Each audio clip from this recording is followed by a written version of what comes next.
Hello and welcome to my tutorial on how to do pixel art. So this video is for anyone who's a beginner and would like to get started with pixel art. I would recommend this great tutorial by an author whose website is lesforges.org or Les Forges, or probably a bit more of the French pronunciation, to be honest. They made a tutorial and this video will be heavily based on that. So first of all, why learn pixel art? Pixel art seems simple, it seems like a fun hobby, and it is, but there is a lot going on in pixel art. You can learn a lot about color theory, and I don't think I can put into words how well being creative will help your life, but I think Rick Rubin will be able to tell you and describe it a lot better. If you want to live in a creative way, which will benefit everything in your life, be a better person in your family, be a better, if you're starting a new business, do a better job of starting a new business. It's all the same. You know, I don't really know anything about music. It's more a way of looking at the world and wanting it to be the best it could possibly be and doing whatever it takes to be the best it could possibly be and being true to knowing that no one else knows. You know, I'm not saying I know, but that everyone's idea is as valuable as mine. You know, we're all... I hope that motivates you and shows you how important creative art is. So this tutorial will cover chapters 1 to 4. Hopefully after this video I'll start working on chapters 5 to 8. Chapters 5 to 8, yeah. So, getting the right tool for the job. As explained before in a previous video, Graphics 2 is my tool of choice, and the reason for it is it has a lot of scriptability and a lot of things. I've already talked a lot about it in the previous video, but it's nice, it's coded well, I think, and it has a nice feel to it. You can use Paint if you can't get anything else to work. Paint works, it gets you through the basics. However, it is recommended to use tools that are more specific for pixel art, or tools that have more tools in self tools that have more options like effects, flood fill, things like that. Yeah. For example, Paint doesn't have layers. You would want to start using layers, or you want to start using animation frames and things like that. A lot of tools out there for free have those capabilities. Paint from Windows does not. And if I can show you something, I'm not sure what this does, but it looks really cool.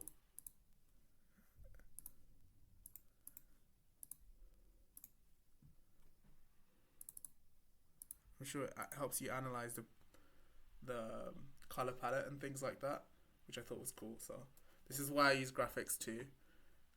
It has a lot of fun little quirks.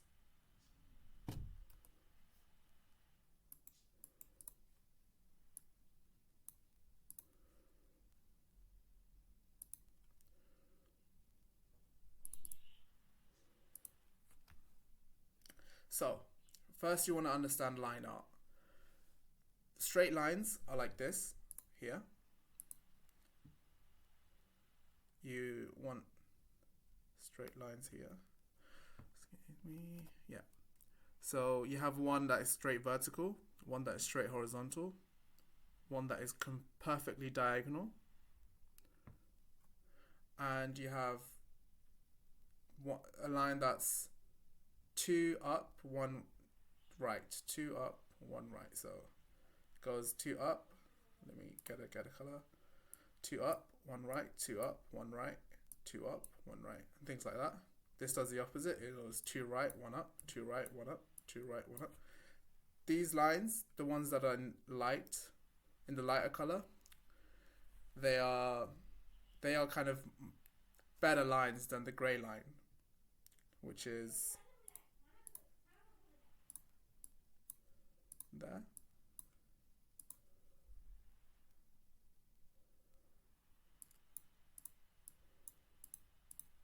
Yeah, these colors aren't as helpful, but you might have to start using them in your work, but you want to avoid these lines. They look a bit jagged. Yeah. Now curves. Curves are here.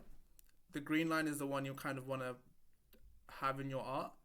The red line isn't the kind of line you want in your art.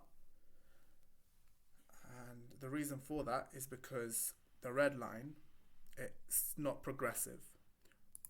We see it goes up, down, down, down, down, and then a 3 or 4 segment here, and then 1, 1, and then like a 5 segment here. It's not the best. Another one, and then it's too jagged. Whereas the green line, it goes 1, 1, 1, 1, 2, 2. Then it gets longer. Then it gets longer. Then it gets shorter. Stays short, longer. It doesn't go short, long, long, short, short, long, short, long, like that. It's progressive and it's smooth.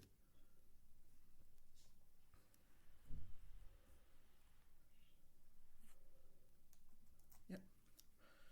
So, next slide. No, I don't want to save.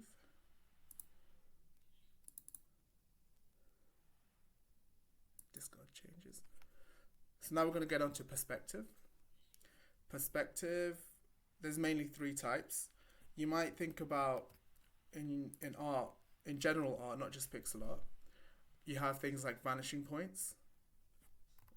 Here's the vanishing point, and the sides kind of fall into that line. This in general isn't used in pixel art because there's not enough pixels to do this, and it ends up making your work might start looking a bit more distorted. And so what we instead do is isometric, planometric, and 3/4. Now, if I show you, this is isometric. Remember from the lines before, we have 1, 2, 1, 2. The okay to use line but not recommended, well, that's what we use in isometric. This is in order to make a 60-degree line. So if you think of this as the horizontal and then 60 degrees from that. Actually 30 degrees from this line, but yeah. This is isometric. You start drawing boxes, and this is kind of how you'd create a 3D look. It's popular in some games. Some games don't use it. This is planometric. This is a 60-degree line. No, it's not. I'm getting my numbers wrong. This is a 45-degree line. So it will be a perfect line here, perfect line here. It gives it a bit more of a sharper look. So if that's what you're going for, this is planometric. And so you'll notice from a lot of games, there's this 3/4 view. You can think of it as a full 90-degree line on the side. So the front and the roof, they don't have any leeway. You don't really see the sides at all.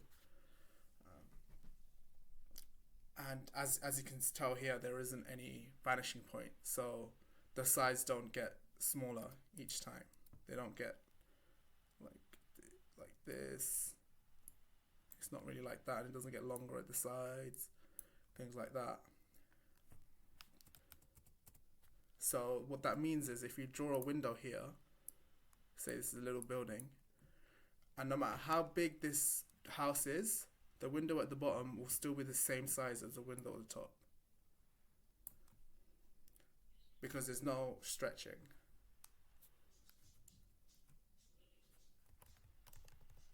I believe that's all for this slide.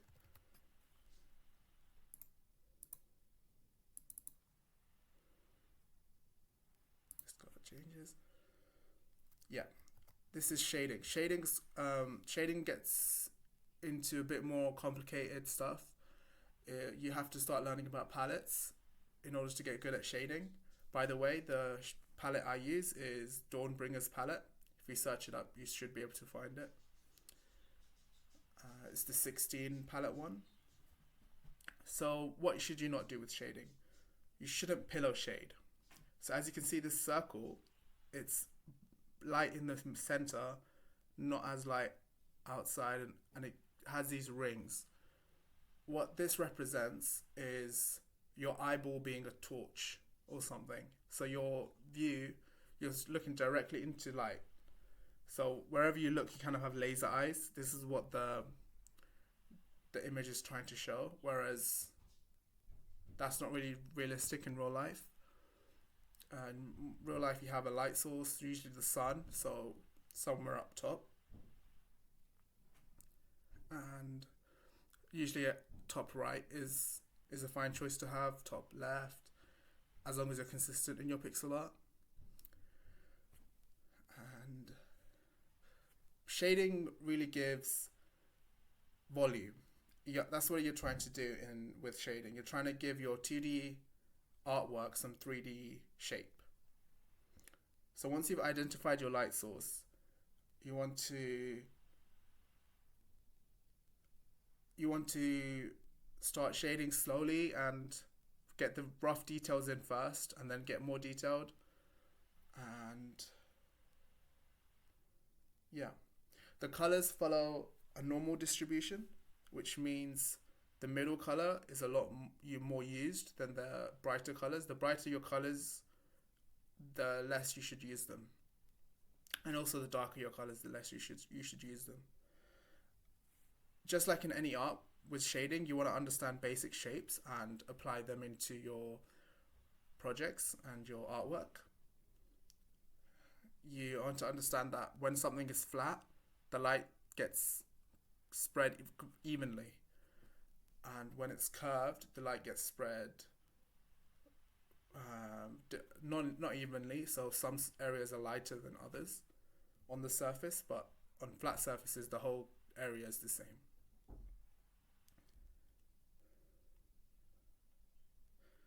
Yeah, some final remarks about art and pixel art.